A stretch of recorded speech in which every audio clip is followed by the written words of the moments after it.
Order, order. I call Jessica Toll to move the motion.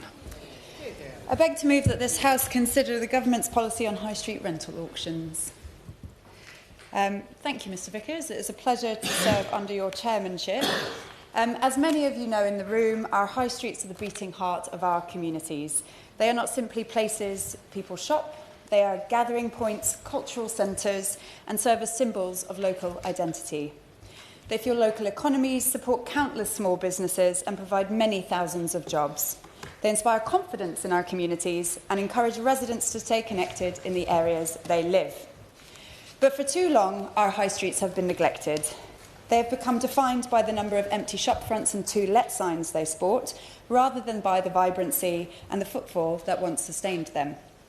And when people stop visiting town centres, antisocial behaviour and crime are allowed to flourish, creating vicious cycles that benefit only those looking to create disorder and discord in our communities. Town centres were once a great source of pride for our communities, but their decline has had real consequences. We, of course, can't deny that the retail landscape has changed, and it's a challenge to adapt to this new reality. The rise of online shopping, out-of-town retail parks, and over a decade of austerity have left town centres struggling to adapt. This is a national story, and I'm sure one of that my many honourable members and friends across this place will recognise, and it is one that characterises our experience in Bournemouth West. My constituents are rightly frustrated by the state of our town centre. It is the number one issue that people bring up on the doorstep and in conversation. Time and again I hear that people feel unsafe, they're worried about reports of drug use and homelessness, or that there's nothing for them to do in the town centre. Empty shops, a lack of variety and overall decline have led many people to change the way that they interact with Bournemouth, and sadly many of my constituents haven't visited the town centre in many years due to its falling reputation. But Bournemouth was once known for its vibrant shopping streets, its summer tourism and its cultural heritage. Long-time residents yearned for those days when you could walk down the old Christchurch Road, pop into Beals or Dingles, head over to the Westover Road, which was often referred to as the Bond Street of Bournemouth, with its luxury brands and high-end goods. And this is a Bournemouth that I remember from my childhood, a town that was thriving and safe. And my parents never thought twice about letting me get on the bus or the train to spend the day in Bournemouth with my friends. But over the past decade, we've seen an increasing number of shop closures and long-term vacant premises, with no apparent plan for repurposing or reuse. Changes in consumer behaviours, the arrival of Castle Point, an out-of-town shopping centre, and the cost of living crisis have all had their part to play, and we currently face a staggering 15% vacancy rate of shop fronts, far above the national average. The failure to revitalise these spaces has more than just economic consequences, it has major implications for the way people feel about our town. Will my honourable friend give way? Yes, of course. Thank my honourable friend for giving way and for securing a debate on such an important issue. In Stafford, this is also raised regularly with me. I've spoken to a small business owner locally, Alison, who's concerned about the vibrancy of Stafford High Street and told me a shop nearby had been closed for over 2 decades. Does my honourable friend, the member for Bournemouth East, agree that these long overdue powers are a vital step forward and that giving local authorities greater control, the government has taken the right first step towards revitalising our high streets? Jessica Toll. Thank my honourable friend from Stafford for the intervention. The story she tells about the shop in her constituency is one many of us, I'm sure, recognise in our own constituencies. And I will come on to this, but the potential of high street rental auctions can have a transformative effect, I think, in many towns around the country. Now, Chair, despite the challenges we face, Bournemouth has so much potential and so much to offer. Its beach was recently rated the 12th best beach in the world by TripAdvisor users. It has amazing examples of heritage architecture just waiting to be repurposed. And if you were to design the town of the future, it would have the beautiful gardens that run like a central artery through our town, connecting the beach to the town hall. And I'm pleased to say there are lots of green shoots to celebrate. Bobby's in the square has been repurposed into a multi-use space, including Patch, a collaborative workplace for small businesses and startups. This has huge potential to serve as a community hub, hosting local events, including one I'm hosting on women's safety in the town centre next week, and provide support to new entrepreneurs. Now, the former House of Fraser building is also being converted into student accommodation, and its large commercial spaces converted into smaller units, making them more accessible to a wide range of businesses. The Ivy has arrived, Homegrown businesses like Bad Hand Coffee and Naked Coffee have transformed unused spaces and are supporting an ecosystem of retail and hospitality. And we have a burgeoning tech and creative industries sector supporting the town and making use of the talent coming out of our world-leading universities and colleges. I'd also like to name-check Trove, Calabrese, Revival Cafe, Brazilian Snack, all local businesses making an outsized contribution to our high street. And I would like to encourage many of my local residents as possible to rediscover and to champion all the good things that are happening in Bournemouth. But the scale of the challenge, however, is still enormous. For too long, governments have left it to the market that has seen managed decline of our high streets.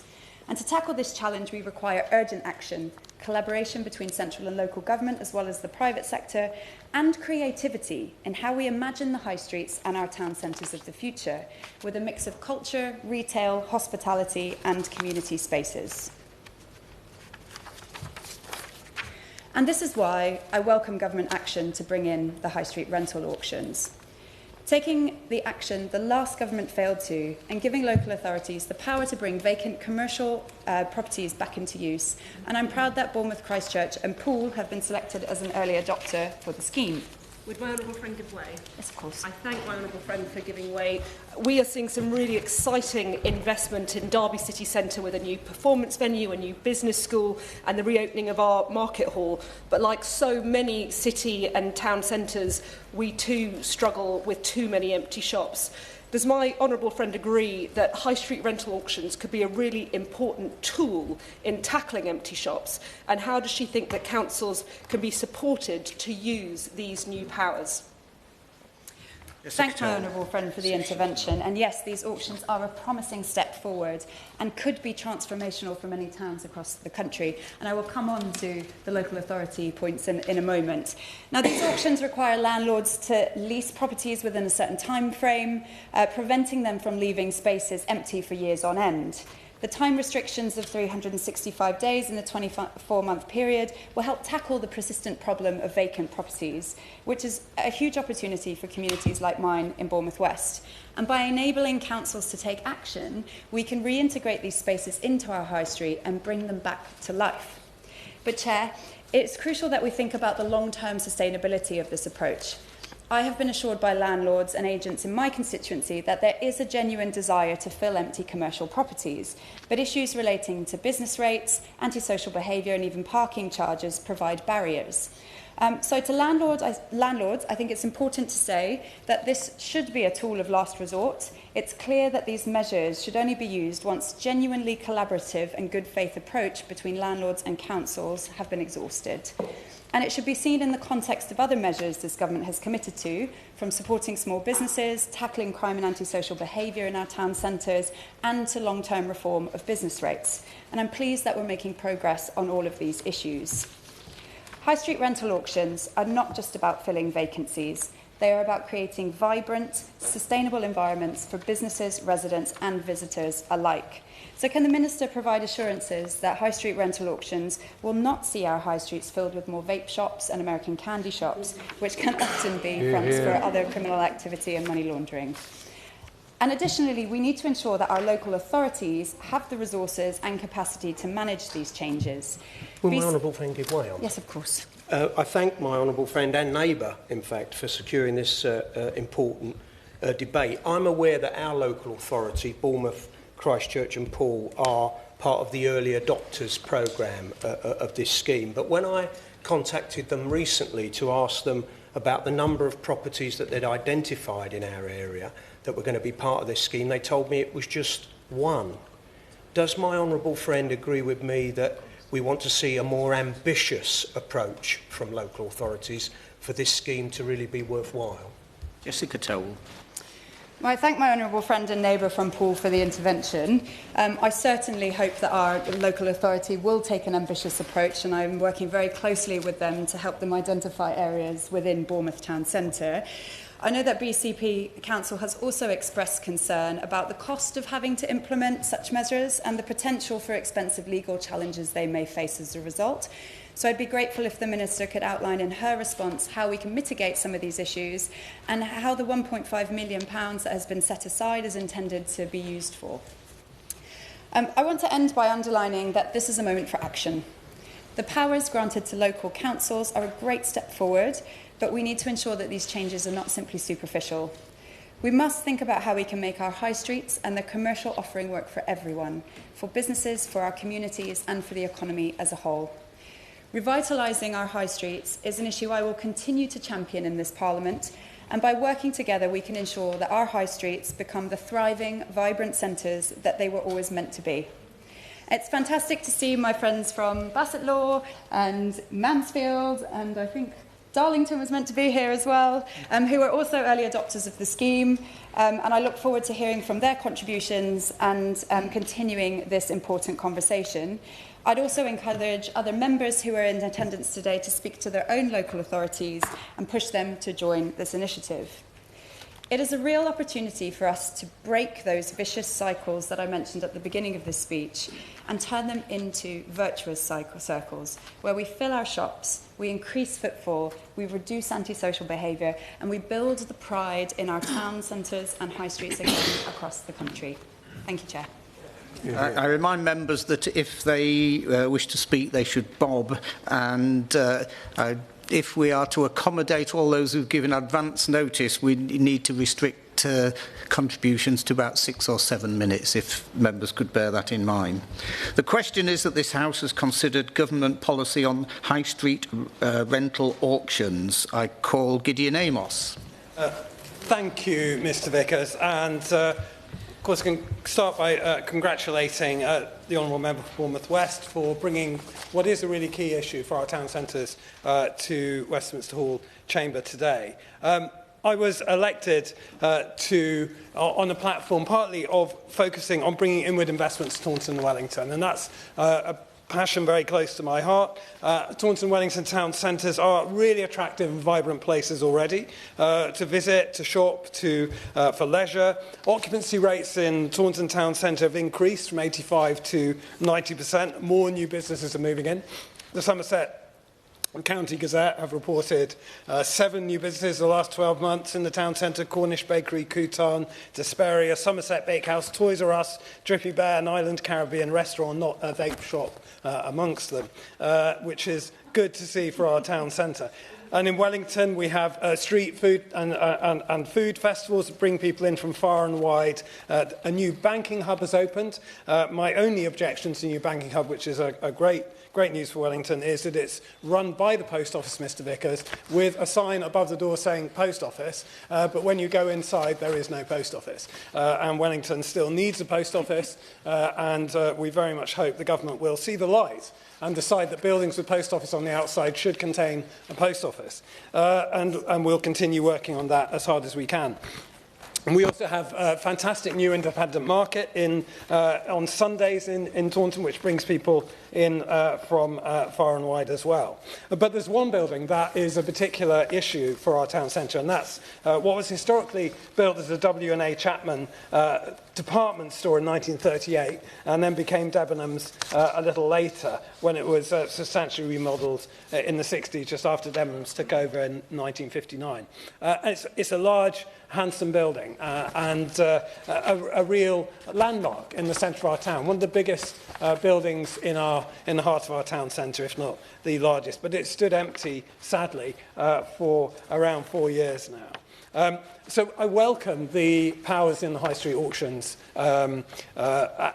provisions in the Levelling Up Act. They could be extremely useful. And those powers, however, are subject to a number of restrictions. Powers to allow councils to carry out high street rental auctions come in the Levelling Up and Regeneration Act, and auctions apply to commercial premises that have been vacant for at least 1 year out of the last 2. That's a reasonable requirement. So far, so good. There must meet a suitability requirement. This is getting a bit doubtful, isn't it? Process and landlord obligations. Local authorities can issue a final letting notice, compelling a landlord to rent the property via auction. So that's obviously a good move.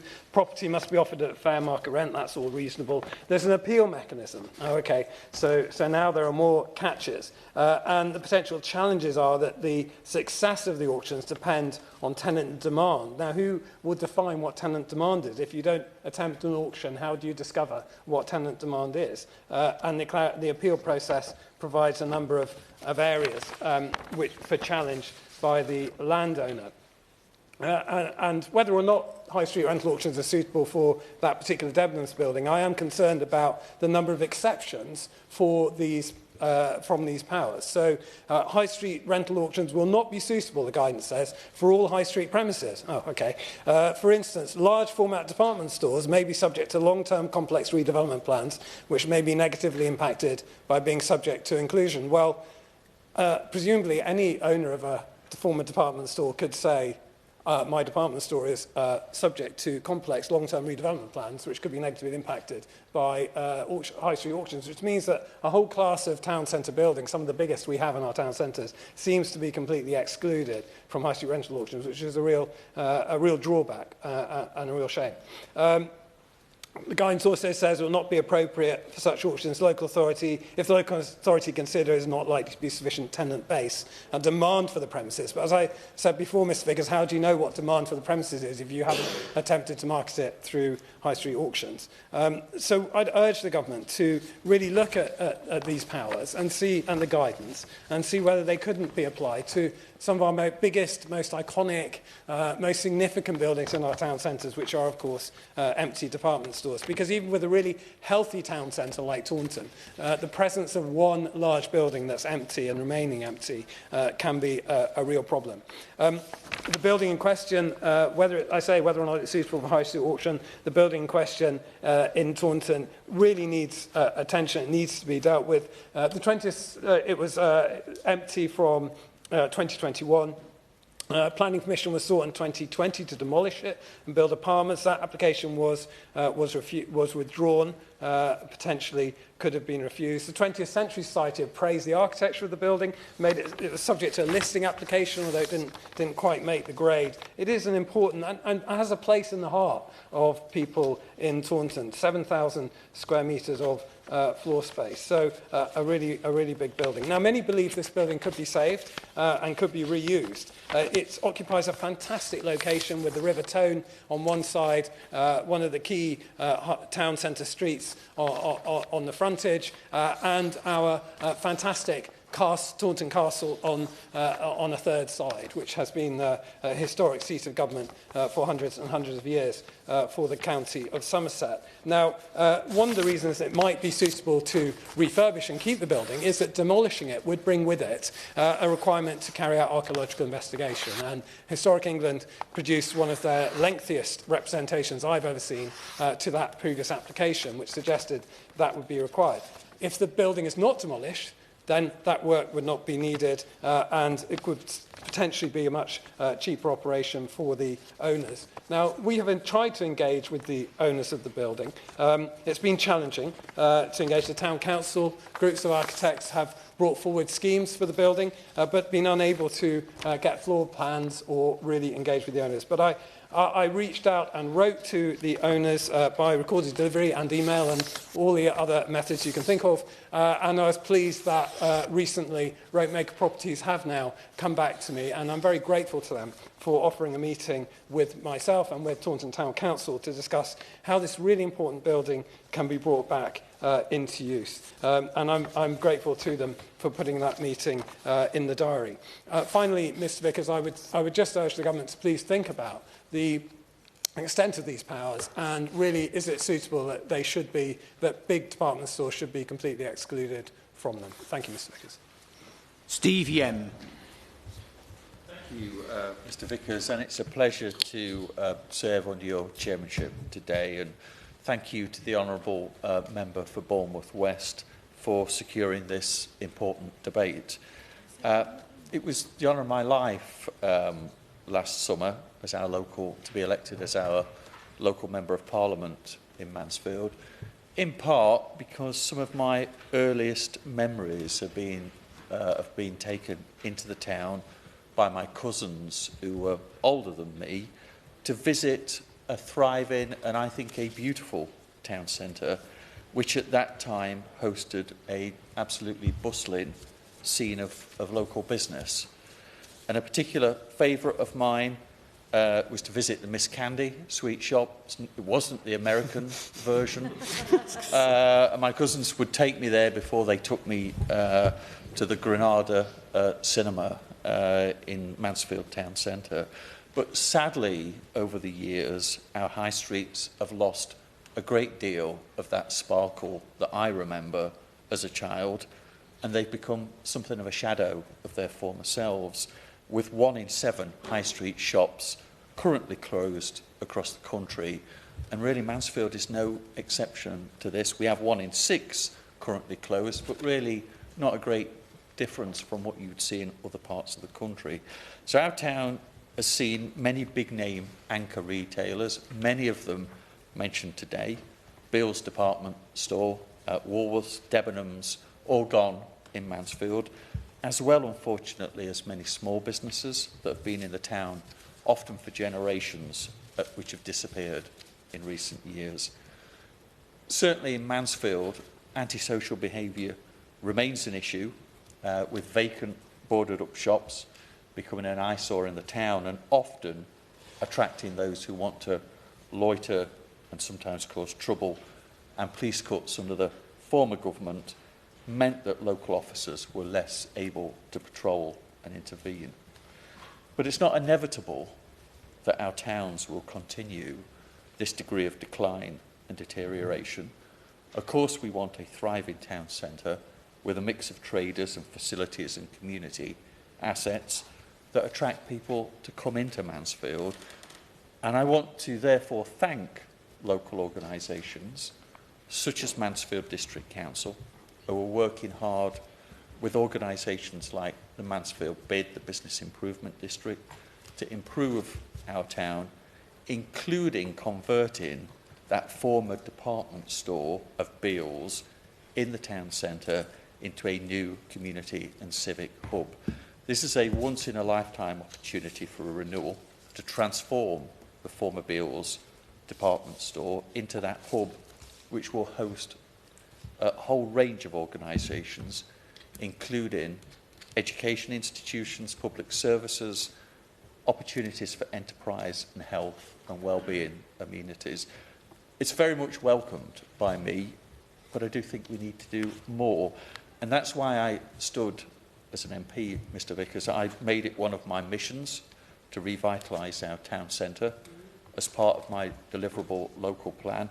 And I'm therefore proud to be supporting a government that's already taken decisive action to support that effort. It includes committing to a £20 million investment for Mansfield as a part of the long-term plan for towns. It includes permanently lowering business rates and giving more money to tackle retail crime. And of course, the topic that we're discussing here today, the powers to establish high street rental auctions. And as has already been mentioned by other members here today, this new and creative policy will help to regenerate our high streets. I'm therefore delighted, after engaging with the government, that Mansfield has been chosen as one of the first areas to do this. These trailblazing new powers will allow Mansfield District Council to tackle persistently vacant properties in our town by putting leases up for auction, preventing disengaged landlords from sitting on empty properties, and bringing vacant commercial properties back into use. This will, I'm sure, have a transformational impact on our town centre, making units available for all manner of organisations, from local entrepreneurs to community groups. I certainly think it will help re-energise our town centre in a way that we've not seen for a generation or more. And while this project is in its early days, the government have recently made funding available to Mansfield District Council, who are currently engaging to deliver on this new approach.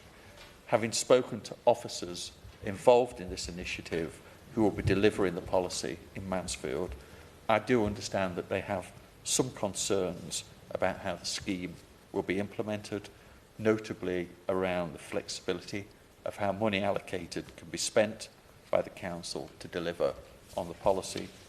Some minor changes could really make a significant difference, in their opinion, in supporting their council to deliver this important policy. And as such, I would be grateful if the Minister might agree to meet with me and officers from Mansfield District Council to discuss these changes further in a constructive manner. And so to conclude, Mr Vickers, I want to thank the Government for supporting Mansfield in this way, and I look forward to working together so that we can support our town centre. This shows what a Labour government and a Labour MP and a Labour council working hand in hand can deliver for people across the country and in Mansfield. Jim Shannon. It's a pleasure to serve under your chairship, and first of all can I thank the Honourable Lady for Bournemouth West for leading today's debate. Honourable Lady's been extremely busy today, PMQ, and now you're in here leading the debate, so well done to you. Okay. Just to say it, I haven't had a PMQ in 5 years, so you've done really well, you know. Not that I'm disappointed, by the way, I'm not disappointed, you know. But it's a pleasure to be here to participate in this debate. I'm really keen on this scheme. When I seen the headline for the debate, I was, first of all, says, what exactly is this that they're after?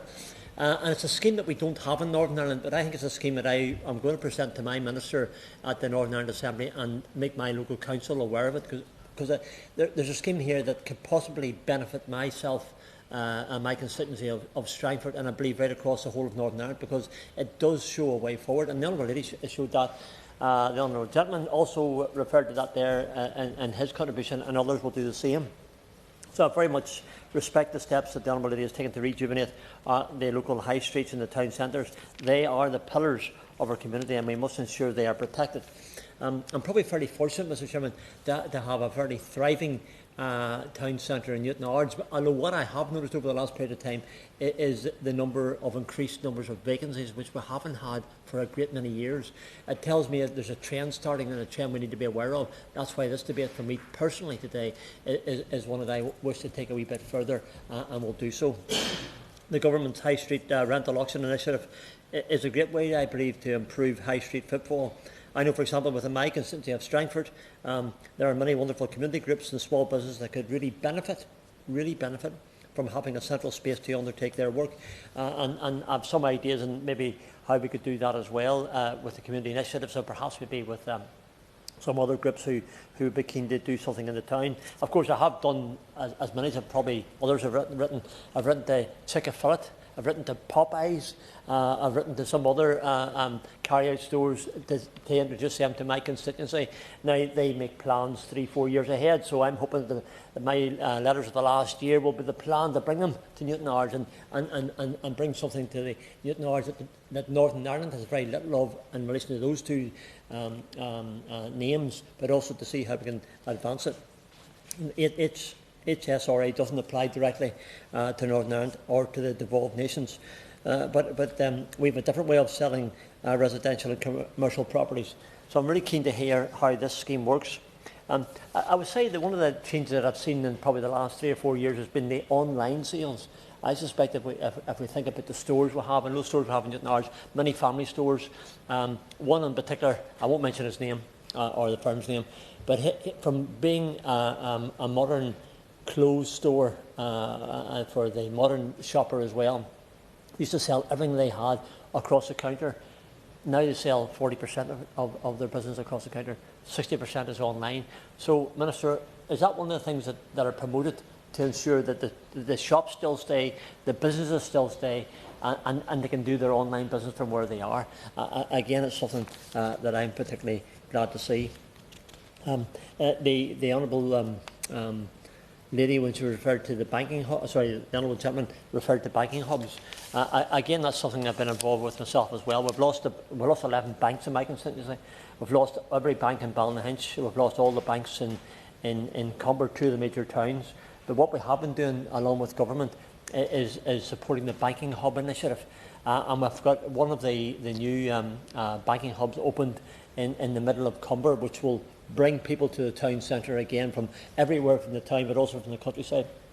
We have an R1 plan coming again to Ballynahinch, I did say earlier on in a debate this morning that my frustration with the banking hubs is it takes so darn long for it actually to happen. The frustration, because I believe that the banking hubs as an alternative to a bank are really important. So we've done some things in relation to that. I suppose that when I look back when the trends maybe started negatively, they're probably back to the COVID-19 pandemic, which is terribly frustrating. So today, with I understand Newton Ards and Bangor, that's in the Ards and North Down constituency, have a 21% vacancy rate in commercial property. So that's really quite worrying. We've got to address those things. And they aren't on the town centre; they're off the town centre, but they do add to a scenario which is quite worrying. Minister, I'll follow up with my council and with my minister to introduce this scheme that you in government, yourself not personally but as minister, but also in government, are putting forward as something that we could do to help. I do believe that the projects that others have referred to are worthy of designated funding. And again, Minister, if you don't mind, I could ask a special request of you, as I always probably do of all the ministers. But I think it'd be good, if you don't mind, please, being able to make some contact with the minister back home. It'll be Gordon Lyons, I think, the DFI minister. I'm pretty sure that's the right one. And so we can probably work better here legislatively ways from Westminster and the devolved assemblies. So there are many benefits of the High Street auction scheme. I've heard some of them today. I'll hear more than before it's all over. So I look very much to how we can work together. And I always say this, and I say it with genuine sincerity, Mr. Chairman. We might have different ideas from the regions that we come from, myself from Northern Ireland, others from England and Scotland and Wales in the base. But what we do have is that the united interest in this great United Kingdom of Great Britain and Northern Ireland, where we can share ideas. And today, for me, this is an opportunity to share some of the ideas to help my constituents and help my major town of Newton Ards and Cumber and Balnahinch do better. And if we can do that in this debate, it will be a very good debate. Thank you. Melanie Ong. Thank you very much, Vickers. It is a pleasure to serve under your chairmanship, and I'd like to congratulate my honourable friend, the member for Bournemouth West, for securing this very important debate on high street rental auctions and everything that means to representatives, particularly of towns around this country. I also was elected with a commitment to help to fix our town centres, get them back to the kind of places that people want to be, a place where people want to spend time and they enjoy spending that time there, and bringing back a sense of community as well. And the impact of this new legislation and increased powers for local authorities are a fantastic opportunity to unlock the full potential of high streets across the nation, including the ones in my constituency of Great Grimsby and Cleethorpes. The announcements made by this Labour government on high street rental auctions are a welcome and much needed intervention to put greater control over the state of our high streets back to local people, to empower them and their local authorities and give them the opportunity to play a part in revitalising our high streets. We've had levelling up, towns funds, future high streets funds. I'm sure many, many more, too many for me to remember, because they have frankly been fragmented and piecemeal initiatives that were offered by previous governments, generally characterised by competitive funding pots, pitting towns against each other, and ultimately they've failed to deliver the changes that were promised, and they've left communities like ours, I'm guessing from the groans and supportive moans behind me, communities like ours frustrated at those many promises but little or delayed delivery. And this is a substantial change that is being proposed and will give that power back to local areas, putting them in charge of their own destinies, of how they want to meaningfully revive their high streets. As a case in point, the redevelopment of the shopping centre in Grimsby, it is very controversial. £25 million spent by the local authority to purchase Freshney Place that has long had significant leaks in its roof and it is causing some concern for local residents. Has it been a white elephant? But that's only part and parcel of some of the changes that, that has been taken on. An attempt to try and repurpose Grimsby Town Centre to make it work for 21st century habits, recognising the increase of online shopping. And it has got laudable aims, but 7 years after signing a purported £67 million town deal, and a further 4 years after local growth funding, that was another one, I think the most that anybody visiting the town centre can say now is that the Conservative Council have managed to achieve repaving over the old bus station area again, which is, you know, Mr Vickers will know, a local source of contention, with some seating, some landscaping, with shingle, which unfortunately spreads itself all over and has created another mess and another problem in and of itself. And even that work was over time and over budget. And people look at those headline figures and wonder, where on earth has it all gone? Because they cannot see the evidence of it in the delivery at the moment. And if we contrast that effort, which has taken a very, very long time, with the redevelopment of St James's House, a long neglected and derelict building opposite our historic Minster, so in the heart of the town centre, a local business support organisation called eFactor has taken that building on. And after just a few months, maybe a year, of very intense work, they are due to open their doors of brand new business suites, completely revitalising that building, turning what was, frankly, a bit of a monstrosity in the heart of the town centre, and this empty building which drew antisocial behaviour to it. Undesirables gravitated to the old car parking spaces that were neglected and left into a place that people do want to work out of, and they're pleased and they're proud to be part of that.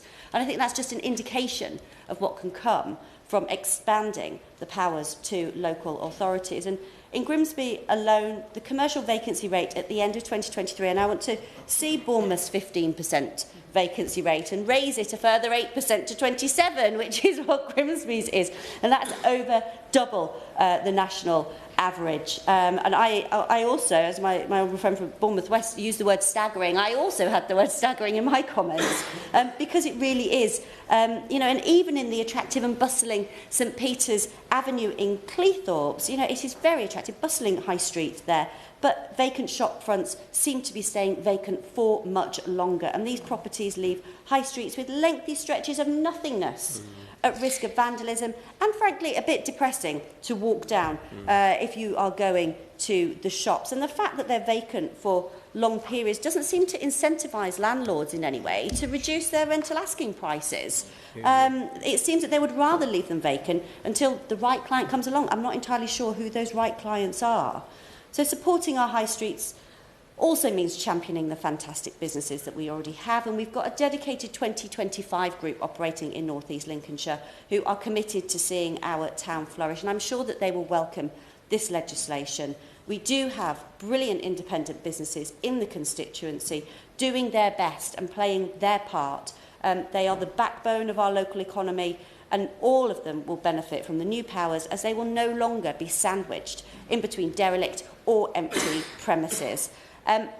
So I would urge my local authority, North East Lincolnshire Council, to take full advantage of the high street rental auctions as and when it is fully rolled out, to maximise the work that's currently ongoing, complement it and aid its sustainability, because it's a fantastic opportunity to tackle those empty shops, support local businesses, entrepreneurs, youth creatives, budding new organisations that have been crying out for affordable and central space to support their ideas and businesses and help to restore pride in our community. And by bringing those spaces back into use, we can create more jobs, attract more visitors and make our town centres the thriving spaces they deserve to be. Robert. Thank you, Mr Vickers. Can I say what a pleasure it is to take part in a debate with you in the chair, and can I also thank my honourable friend from Bournemouth West for securing this debate. I do think it's a really important debate because when you talk to people out in towns like Lichfield and Burntwood in my constituency, they really see their town centre, their high street, as a physical representation of how well the economy is going. And actually, a lot of the conversation in politics at the minute is around growth, for obvious reasons, and this government placing that at the heart of what it wants to do. And that line about growth being felt everywhere really needs to be demonstrated by a revival of our high streets, a revival of our town centres. I look round at the people who are going to be contributing to this debate, and actually, we are town MPs by and large, because actually it's those town centres that have really struggled over a number of years of government inaction, actually, and bluff and bust about levelling up, which failed to do anything. I know when I talk to my constituents about what levelling up means, it's very difficult to tie down what that is. Actually, one of the things that we need to see is, if we are talking about growth being felt everywhere in the country, it needs to come back to those high streets and those town centres. And I'm really, really pleased that this government, the new government, is giving councils the powers to act on this, to revitalise our high streets, to take that empty shop and make sure that there is an avenue to get something in it, to get a business in there, to create that place for somebody to come and visit and buy something, for somebody to come and spend their time and invest themselves in their town. I am particularly pleased, actually, within that Lichfield District Council is an early adopter and is going to be acting quickly to use those new powers to make sure that landlords are leasing those properties in Lichfield city centre and in Burntwood. Now, Lichfield is really lucky to have a really thriving city centre.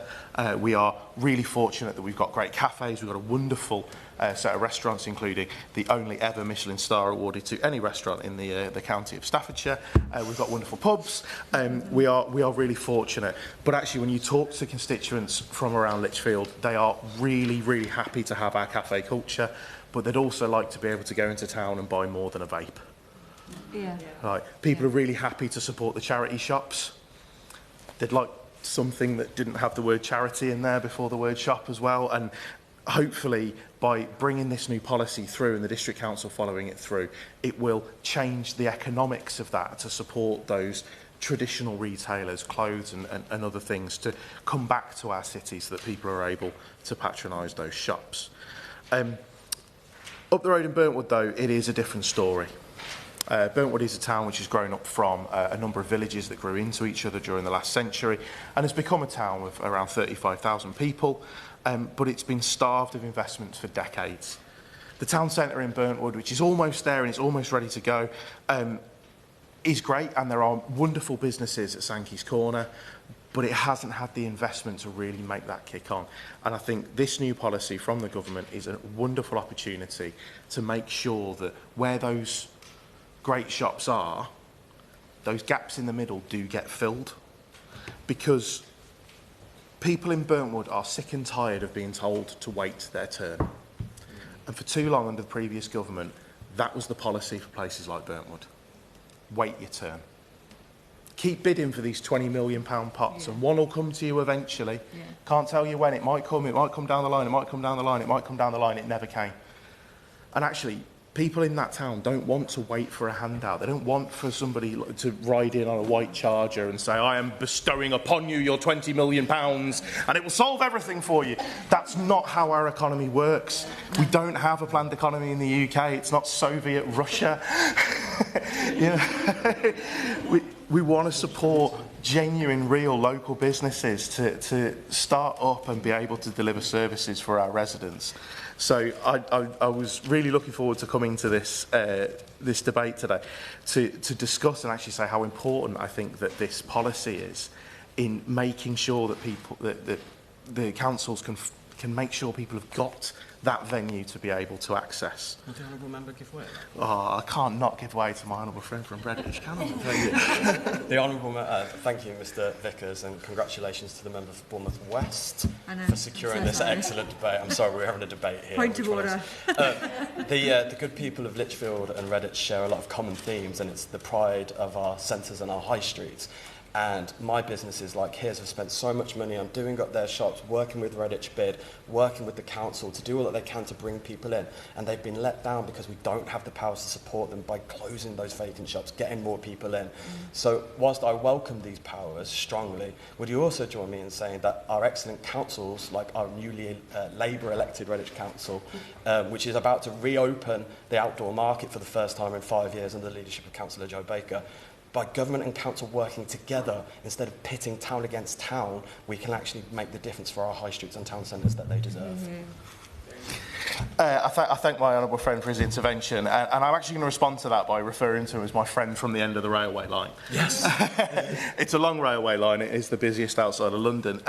But actually, I think that's the real thing, is towns shouldn't ever be pitted against each other, and far too often, even in my own constituency of 2 towns of around 35,000 people, there can be felt sometimes that one of them gets the cheese and one of them doesn't. Yeah. And that's really unfortunate for the town that's considered to have got the cheese, because it's unfair, because everybody deserves the support, but it's really unfair for the town that feels like it doesn't have the cheese, because every single town deserves that town centre. Every single high street deserves the vibrancy, and it deserves to thrive, and the people who live there deserve to have that centre, that place for them to invest themselves in their local area. So on that basis, I am very happy to support the policy that the government's bringing forwards. But one thing I will say is this can't be the end of that. It absolutely can't. I'm going to keep fighting for Burntwood Town Centre. I'm going to keep fighting for the high streets, not just in the towns. Actually, I can get onto village high streets at some point, but somebody will punch me in a minute. So on that front, I will say I will continue to fight for more for Burntwood, talking to developers, working with the council, working with any single stakeholder that I can to drive that investment into our town centres. This is a great start from our government, but there is always more to do. Thank you, Mr Vickers. Joe White. Thank you so much, Mr Vickers, and it's a pleasure to serve under your chairmanship. And I'd also like to thank my honourable friend for tabling this debate. It's very, very welcome. Our high streets were once the beating heart of our communities, but the years of decline have hit the towns like Worksop, Harworth and Retford in my constituency hard. The immense sadness and frustration that I feel as I walk through my towns is shared by many of my constituents. In my view, the death now started with the shift to out-of-town shopping centres in the 80s and 90s, but since then the ease and habit of online shopping has caused the closing down and boarding up of shops on a massive scale. The pandemic put this on steroids, and for many, the habit of using the town centre to shop has now been long forgotten. The value of community and pride of where you live is recognised and valued by everyone, and the commitment to revitalise our town centres is one that rides above the politics in this place and elsewhere. I therefore welcome the new powers for local authorities to require landlords to rent out persistently vacant commercial properties to new tenants such as local businesses or community groups. Will my honourable friend give way? Of course. I thank my honourable friend for giving way, and she's right to point out that these powers exist to tackle persistently vacant shop units, but I wonder if she would share my concern about the scandalous practices being undertaken by some landlords, including in my constituency, whereby they are actually registering empty shop units as occupied in an effort to avoid the payment of business rates and thereby placing them outside the scope of this policy, because in policy terms they are registered as occupied, and in turn leaving shop units of vital importance to our civic pride to rack and ruin. And will she join me in asking the Minister to look at these practices with a view to tackling them? Joe White. Thank you so much for your intervention. And as you said that, I could identify properties on my high streets which are doing exactly that. They have furniture and equipment inside, never opening their doors but clearly empty in order to avoid paying business rates, and that is a thing that does definitely need to be tackled, and I hopefully the Minister has heard your concerns. But I'd go back to where I was talking from. So I welcome that my local authority, Basildon District Council, has been proactive with this challenge and has applied to be an early adopter of the scheme. The town centres of Harworth, Worksop and Retford will all be beneficiaries of this proposal, with defined designated areas for this intervention.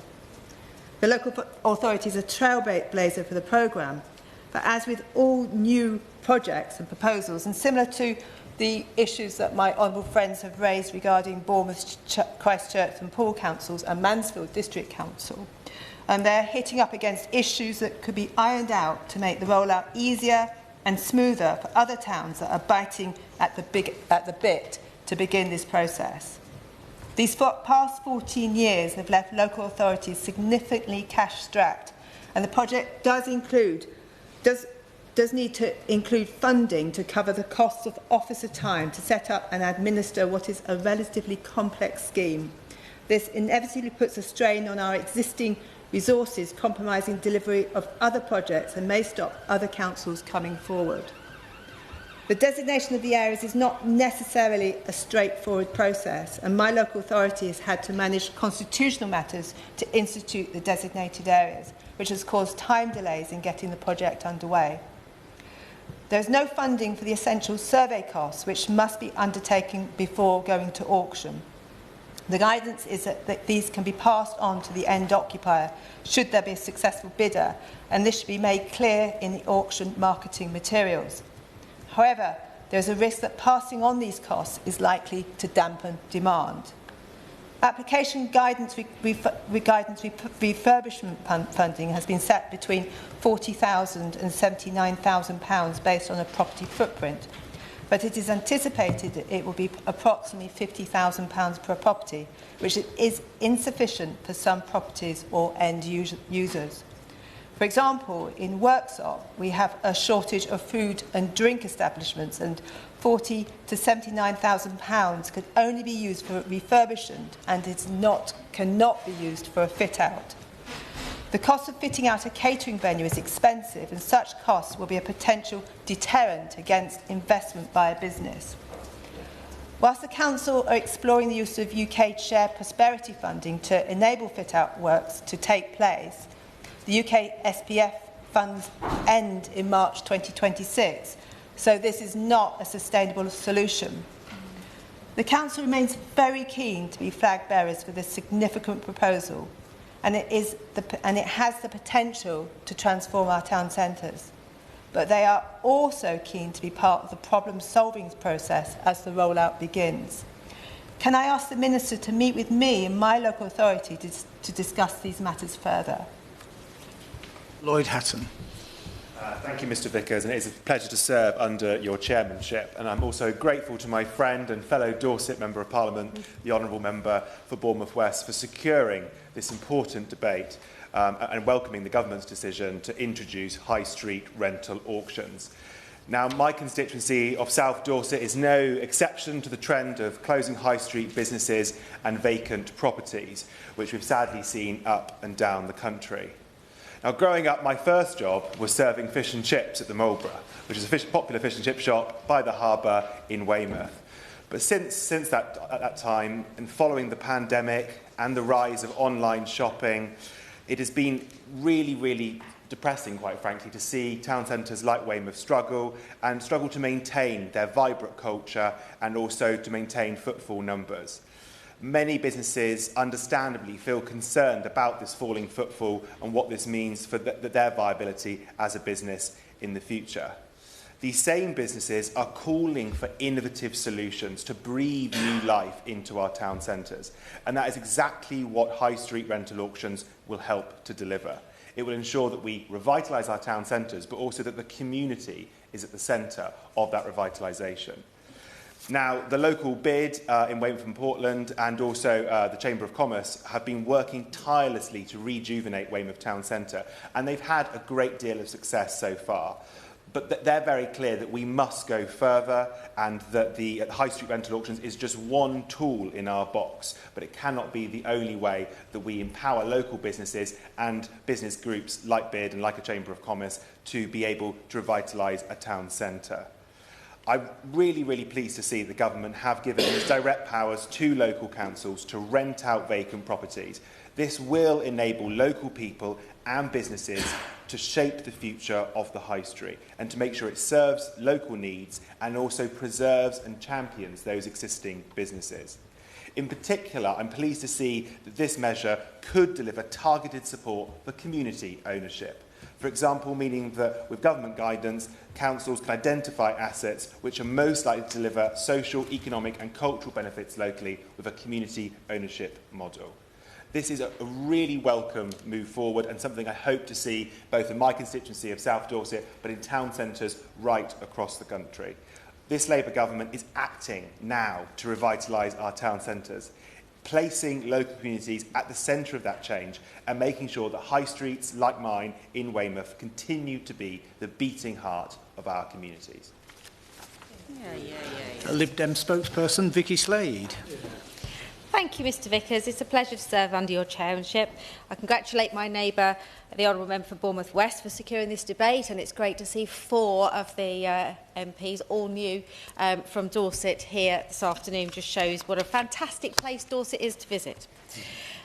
I agree with my honourable friend that high streets are, of course, the beating heart and the identity of place, but they also hold, as I think the gentleman over there mentioned, the communal memory of the people who live, work and visit a place. And I remember the high street of my own youth, a little town in Kent, in Edenbridge, where I grew up.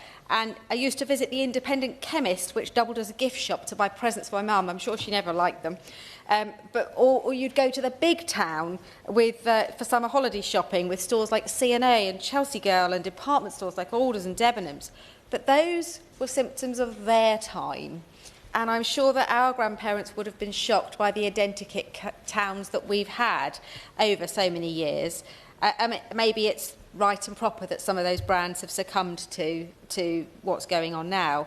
The negativity around online buying, but also the trend towards second-hand and vintage shopping, which is quite a positive move. But almost 13,000 retailers shut their shops last year, and according to a recent report for a retail institute, a perfect storm of higher costs and red tape means that 1 in 10 shop floor jobs are expected to disappear by 2028, and we need to make these moves with that as a background. But many places are bucking the trend, and I hate to be negative about places, so even Bournemouth, which has had so much negativity, has had footfall increase of 12.5% year on year, and we need to congratulate those amazing businesses who are making the difference. And we need to think about what the high street means for us now, a combination of shopping, entertainment, living, working, playing and studying, and, yes, as my honourable member from Taunton says, post offices. So we in the Lib Dems absolutely welcome all the ideas to shape and support our high streets and town centres, and of course local and national governments have a vital role to play. But the issue now is not actually rent, it's business rates. Landlords are saying that rates are now higher than the rents that they can command in many cases, and a scheme that will address that is going to be the most welcome. And I'm sure the Minister is going to tell us about the new lower rate for retail, hospitality and leisure, but I think it needs to be something much more substantially different from the current model that we've got. I entered politics a long time ago on the local level to reform business rates, so it's great that I finally made it to this position to hopefully have an impact in that. The Lib Dems want to see business rates replaced with a commercial landowner levy to create a more level playing field, shifting the responsibility from tenant to landlord, but also ensuring high streets can compete against those businesses who don't have the same overheads. In abolishing the broken business rate system, we will be looking to tax the land value of commercial sites, not the productive investment, because that's the problem. At the moment, we're actually taxing business investment, which impacts productivity and wages. The biggest impact would be on small businesses in deprived areas, where they would then be able to themselves be part of that regeneration of a space through wider community development. And that can work alongside the rental auctions. We welcome the current discussion paper on the business rate reform, and I would like to ask the Minister if she's able to give us an update on when we can expect that to move forwards. In terms of this specific initiative, the Lib Dems are concerned about the potential costs of the scheme for local authorities. And whilst the programme has funding allocated to it, it's not clear whether local authorities would be able to use it to themselves take on leases to help them enable business growth and start-ups to take off.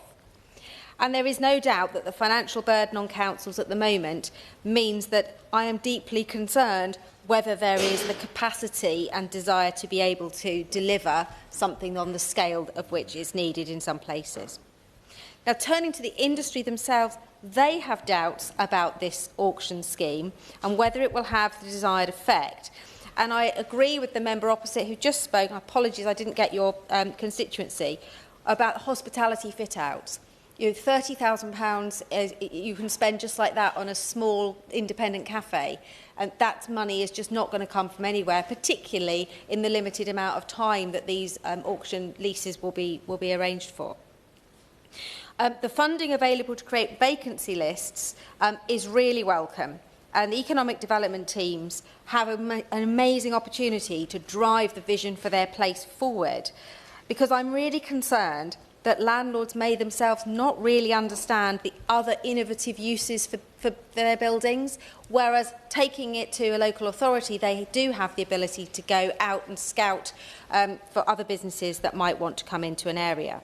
So there is the opportunity through this if the funding can be used in a more flexible way. So I'm interested to know what funds can be, how councils can use the funding if perhaps they do not have property at this point in time where they can put forward an auction, but they want to get ahead of the game, because any building sitting empty for more than 12 months is a long time and the rot is already setting in. So getting ahead of the game would be something that's really useful to have. The council also shared that the high street rental auction is a big stick with which to beat landlords up who are not willing to engage. And I was reading in the Business Times a business lawyer who said, the question remains, are we genuinely operating within a market of idle landlords who require this intervention? Because if the regulation only offers a solution for the minority and does not tackle the root cause of greater economic issues around demand and affordability, these detailed provisions may not be the breath of new life the government envisages. So I'm also concerned that this isn't going to do very much in small towns. It's understandable that the big towns like Mansfield and Bournemouth might well see some benefit from this, but smaller places like Broadstone or Wareham, or even places like Swanage and Wellington, might actually be invisible to the big councils as they look to the areas with a significant problem. But one or two of these long-standing empty buildings in these smaller towns can have just as much an impact, but are unlikely to be able to be worthwhile with these monies coming to councils to make this work. The final thing I would say on this is the reasons a property might be empty. There may be very good reasons that properties are empty, and if councils are going to use this effectively, we need to help landlords to bring properties into use if they simply can't afford to do it otherwise. The high street rental auction requires landlords to bring properties up to the minimum energy efficiency standards, and if they don't, they're going to potentially face criminal prosecution.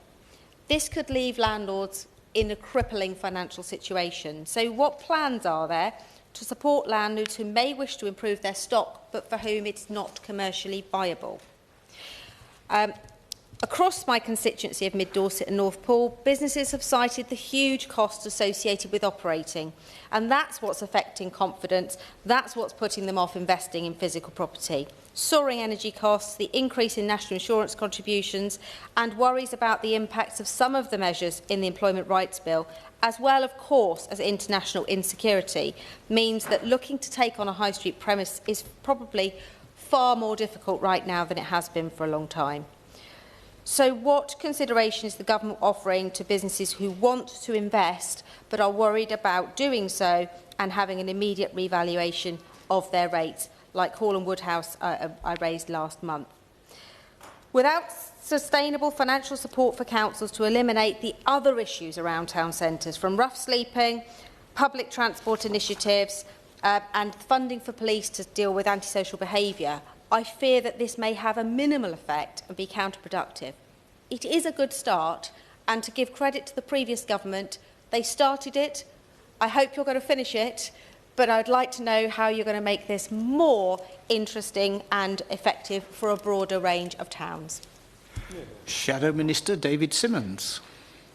Thank you very much indeed, Mr Vickers. It is a pleasure once again to serve with you in the chair today and to have been present for what's been a very wide-ranging debate. I'm sure the Honourable Member for Bournemouth West will be pleased that anyone watching this debate and looking at the work of Parliament today, when so many of our colleagues are over in the main chamber debating issues around family businesses, will welcome the focus that this brings, both to our high streets and to that very important and very large part of our economy.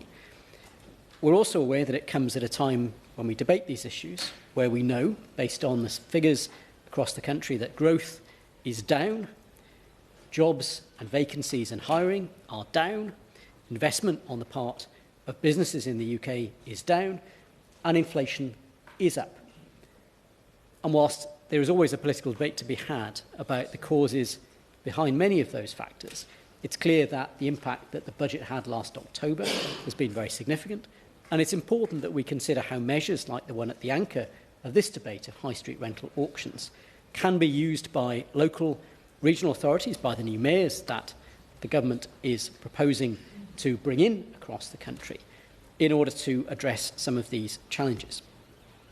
We recognise, Mr Vickers, that in recent years our high streets have faced a great many interrelated pressures. Members have made reference to the impact of online shopping on consumer habits, the impact of the COVID-19 pandemic, when our high streets and retail was to some extent closed or certainly significantly restricted, which drove a very rapid change in consumer behaviour that we're seeing reflected in patterns of business investment across the country.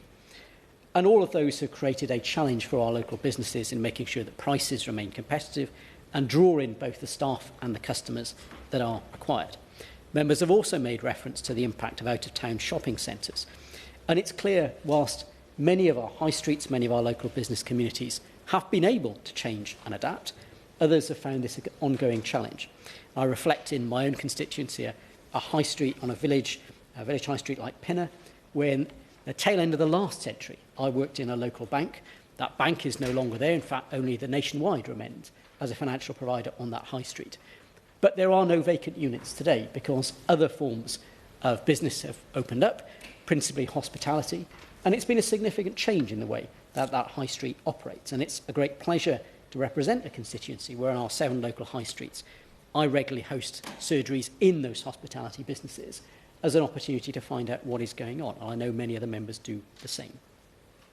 The pressures that members have described in the course of the debate can be seen quite starkly in the figures. If we look at the period between March 2020 and March 2022, we saw a loss of a net total of 9,300 retail units across the country. Now, some of those went for conversion to become residential accommodation.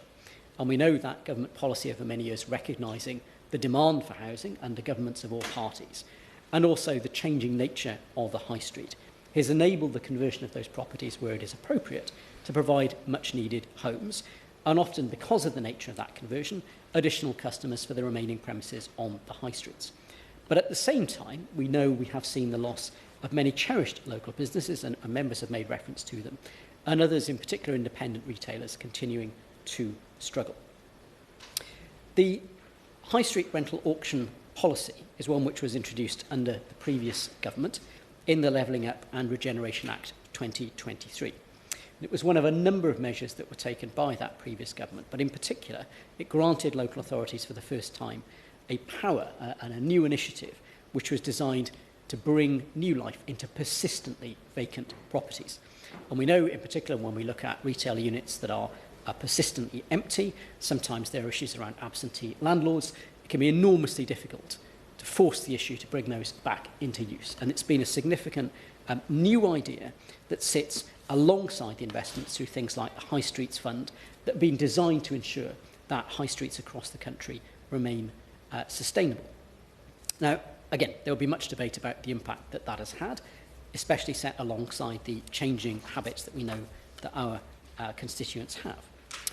However, when we look at the feedback in particular from independent organisations, there is a great deal of concern that, set alongside the benefits that this policy potentially can bring, the overall business environment is having a significant negative impact, both on the viability, in particular, of high street businesses and business in general, and in particular on retail. If we reflect on the comments that were made most recently by the British Retail Consortium, they have said that the government's measures on introducing national insurance contributions for employers at a much higher rate are likely to lead to a net loss of 160,000 jobs alone from that single policy over the next 2 years, in particular because of its impact on those very large numbers of people who are in lower paid but flexible and part-time work. And most of us will have heard from discussions with businesses in our constituencies that they remain extremely concerned about that as a bigger issue. It's also a concern in respect of the changes that are being introduced with non-domestic rates, business rates, an assessment that's been shared by a very wide group of professionals. So the Altus Group, which is a real estate company, released some research recently which estimated that the big reduction in business rates discounts for retail, hospitality and leisure firms, which go from 75% to 40% in the next financial year, will result at individual business level in a 140% increase in business rates bills for around 250,000 high street premises in England. And to put that into real money, Mr Vickers, an average shop currently paying £3,589 in business rates will see that bill rise to £8,613 from next April. Pubs, which many members have cited both in debates here and elsewhere, would see a typical bill rising from £3,938 to £9,451 a year. So all of these represent very significant increases in costs imposed on local businesses.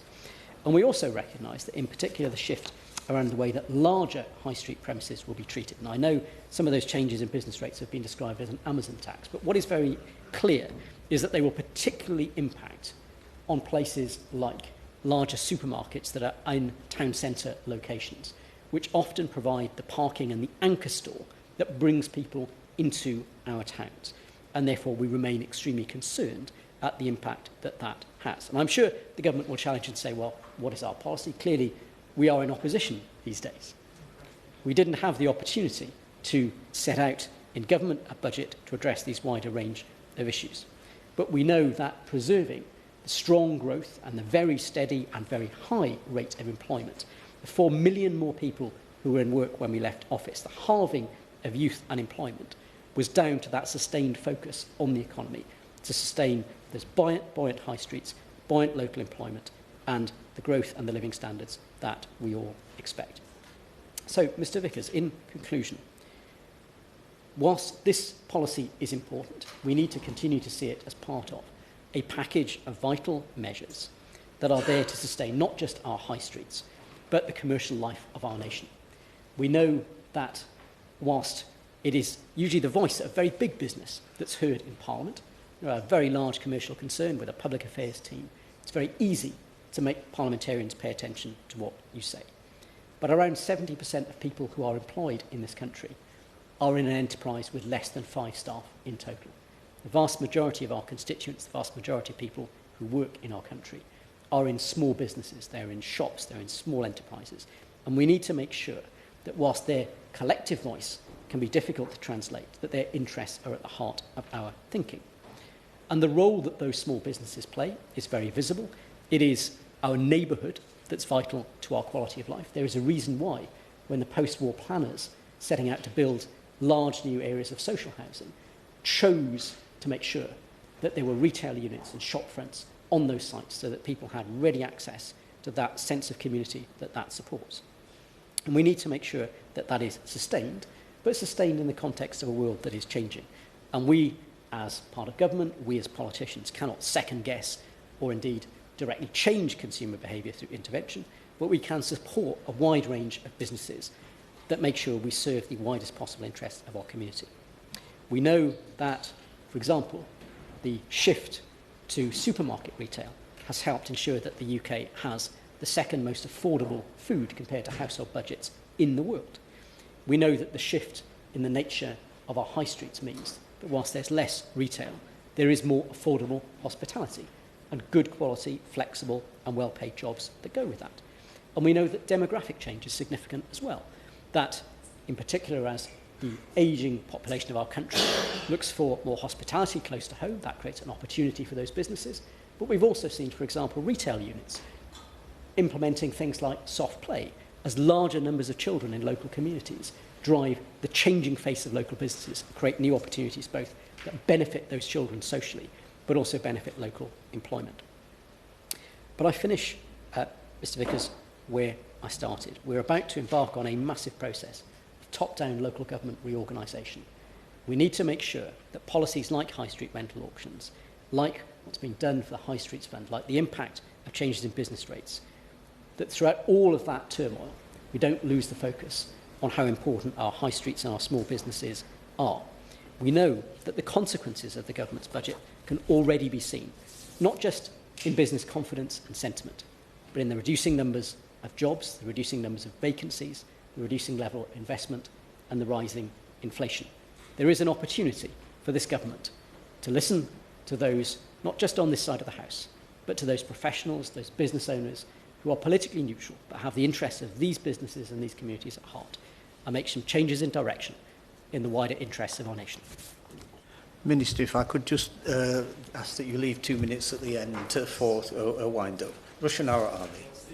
Thank you, Mr Vickers. It's a pleasure to serve under your chairmanship, and I want to start off by thanking my honourable friend and member for Bournemouth West and congratulating her for securing this very important debate. And I believe it's her first Westminster Hall debate, so it's great to be responding to this debate.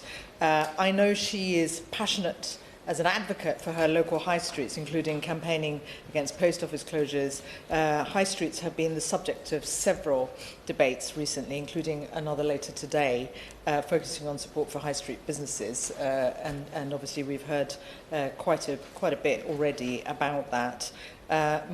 This is a multifaceted subject, and the government's pleased to have had the chance to discuss the specific and important dimensions of our plans today.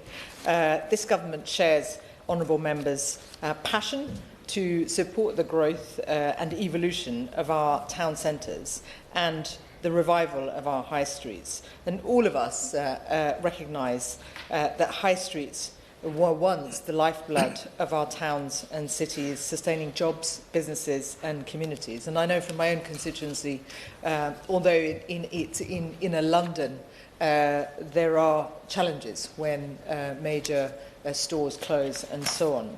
The government is absolutely committed to ensuring that they become successful again, despite the challenges that high streets face faced by adapting to consumer behaviour and demographic change in the 21st century. But before I get into the specifics of what this government is doing, I just want to gently point out to opposition spokespersons about the context in which we are operating here. The previous 14 years, we saw austerity during the coalition government. We saw the economy being crashed under one of the previous prime ministers. We saw record underinvestment. We have seen the spectre of high streets facing shoplifting, shops facing shoplifting, and much else. So we are trying to fix a set of challenges, and we are using those powers that have been introduced under the previous government and being pragmatic and making sure that those powers are appropriately deployed in a wider context in revitalising our high streets. So I hope that we can genuinely work in the spirit of ensuring that high streets can be revitalised, because each of our constituencies have those challenges, and what we've heard is the wonderful examples of vibrant high streets in the past, some of the challenges, and we need to be pragmatic and we need to work together to fix them. So I hope that colleagues will work in that spirit from opposition parties.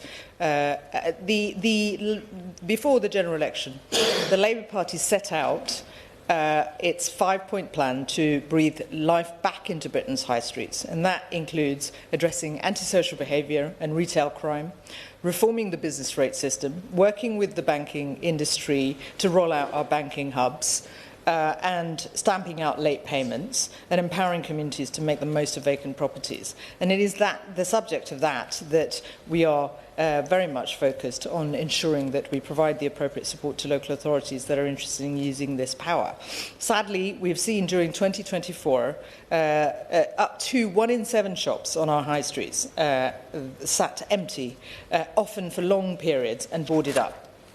And as honourable members have highlighted, property left empty for long periods, as well as being an eyesore, can fall victim of disrepair or vandalism, and be harder to bring back into use. High street rental auctions are an important tool against persistent vacancy in our towns and cities. In December, we commenced legislation to enable the use of high street rental auctions. These are new powers for local authorities to require landlords to rent out persistently vacant commercial units, helping bring businesses back to the high street and drive growth across the country. In doing so, the government is seeking to increase cooperation between landlords and local authorities and to make town centre tenancies more accessible and affordable for tenants.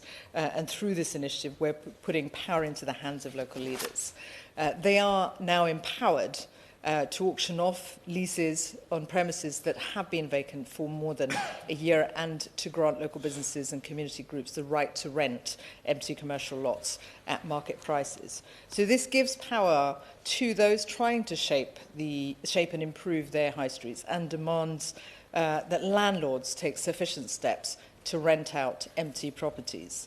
And to support that delivery, we've made £1 million funding available to all local authorities. This fund has been open for application since 15th of January. And in addition, a new burdens, a payment of up to £5,223 is available to help councils with the initial implementation costs, such as those borne through legal advice and the auction process. And the department has made, Mr. Chairman, guidance available on how to use the powers, as well as funding prospectus to assist local authorities. And my department will continue to engage with local authorities across England to promote the powers and spur implementation. There are a number of early adopters. Some colleagues who've spoken have councils who are part of that. Bassett Law, Darlington and Mansfield are already working with us as early adopters, and there are others that have been placed in the second group, and we will make the announcement of names shortly. We are working with the early adopters and a wider group to ensure there's good learning and good practices spread, good partnership working, not competition but collaboration, and ensuring that local areas can learn from each other, and make sure that these policies, this provision is implemented appropriately.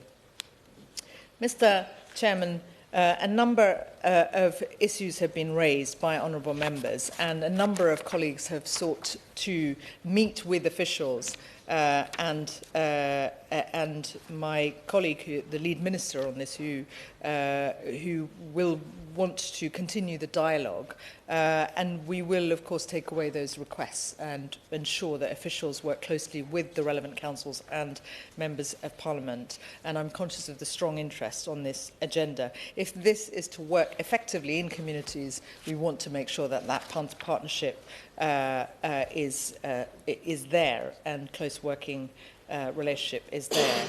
I'm extremely pleased to see that there are a number of councils with a strong interest in using this power. High street rental auctions are not the only action this government's taking to revive our high streets. We're also introducing a new community right to buy to empower communities to address decline and to protect valuable community spaces. The vision for empowered local decision-making in the English Devolution White Paper is also critical. Some colleagues have referred to that. If a high street or town centre is to flourish, Local people, businesses and councils must work together to develop their own unique offer for the high street that resonates with the local community. And local authorities and mayors have the ability to bring people and organisations together to develop a vision for their areas. Now, I welcome examples of local authorities taking the initiative to improve their high streets. And we've heard some of those some of the examples, extremely positive examples here today. And I know in Bournemouth that Bobby's, once a Debenham store, is now established, as was pointed out, has a presence, while the Ivy has just opened recently. Having made a number of visits to Bournemouth, I've certainly seen the great examples, but recognise the challenges that have been pointed out by my honourable friend. So we are determined to make sure that we provide the appropriate backing through this power, as well as the wider agenda this government is pursuing to support local government, to support devolution. We have increased local government funding in real terms, Mr. Chair, and and this is about ensuring that local authorities have the appropriate support and capacity. The problems we have inherited over the last 14 years cannot be resolved in one budget, in one go, but we have begun our plan for change, our plan for action. In terms of the other areas that my department covers, for example, homelessness, we have invested £1 billion, including additional funding, to tackle that challenge, because that is another dimension to the societal challenges that we face, that we need to make sure we support local authorities, local areas, to support those who are sleeping rough, who are facing housing challenges. Mr. Chairman, more broadly, we continue to invest in regeneration. The long-term plan for towns will provide 75 places across the UK with up to £20 million for funding and support over the next decade, giving communities the space and resources to build their vision for renewal. Honourable members raised a number of points in relation to undesirable types of organisations. Local authorities do have the powers to be able to prohibit uses of particular types of operations and businesses, so we very much look to local authorities to use those powers appropriately. The points that were made in relation to department stores, while the point about complexity has been recognised, local authorities can use compulsory purchase orders in a way to address this issue and use in order to redevelop former stores. And in relation to the guidance that's available, we do keep that under review, but we're very happy to continue the dialogue. It's very important to make sure that we continue to have a continuous process of learning and improvement. Mr. Chairman, I'm conscious that we are running out of time.